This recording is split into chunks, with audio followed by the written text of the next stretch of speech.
Hi, I'm Angela Nicholson and this is the new Panasonic GX7, the replacement for the GX1. Probably the first thing that GX1 users will notice about the GX7 is that it's got an electronic viewfinder or EVF built in. This is a 2.1 million dot device and it can be tilted up through 90 degrees for easier viewing from above. I also find it often convenient or more comfortable to have it tilted like this. I've found this EVF provides a really nice clear view with no texture and with colour and contrast that are a close match for the captured image in most situations. It's a real bonus when you're shooting in very bright light or trying to follow a moving subject.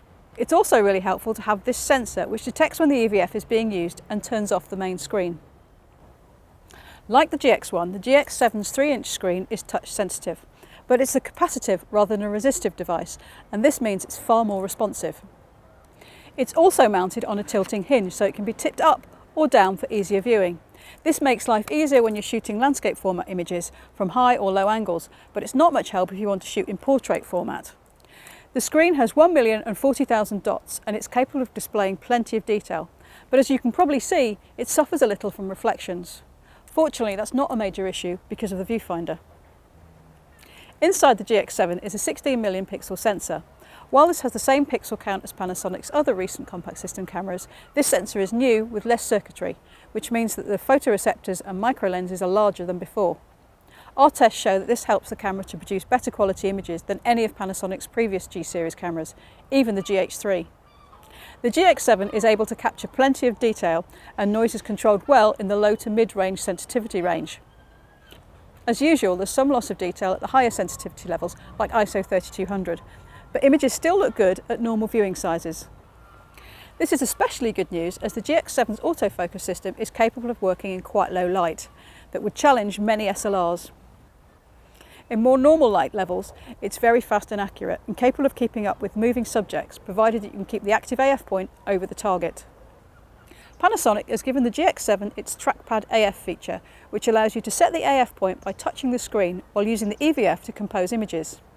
This can be very useful, but if you're a left eye user like me, you'll find that your nose moves the AF point, so it's best to keep it deactivated.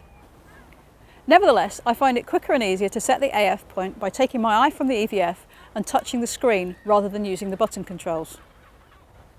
Despite the introduction of the viewfinder, the GX7 has the same basic shape as the GX1, although it's a little bulkier and the viewfinder juts out from behind.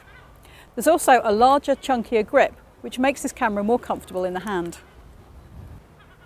In addition, there are a few changes to the control layout. Most notably, the mode dial has shifted to here on the far right of the top plate, where it's easier to access, and there's an additional control dial here. This falls within easy reach of your index finger and allows quick settings adjustments. In the default setting, it's used for adjusting aperture, while this rear dial adjusts shutter speed in manual exposure mode, but they can be swapped around if you prefer. With 4 physical and 5 on-screen buttons, the GX7 has quite a lot of customization options. For the most part, I find the function settings for these work well, but I've set function button 8 to access the flash options and 9 to turn silent mode on and off, as you can't use panorama mode or use the flash in silent mode. Strange but true. A new switch on the back here allows you to switch between autofocusing and manual focus.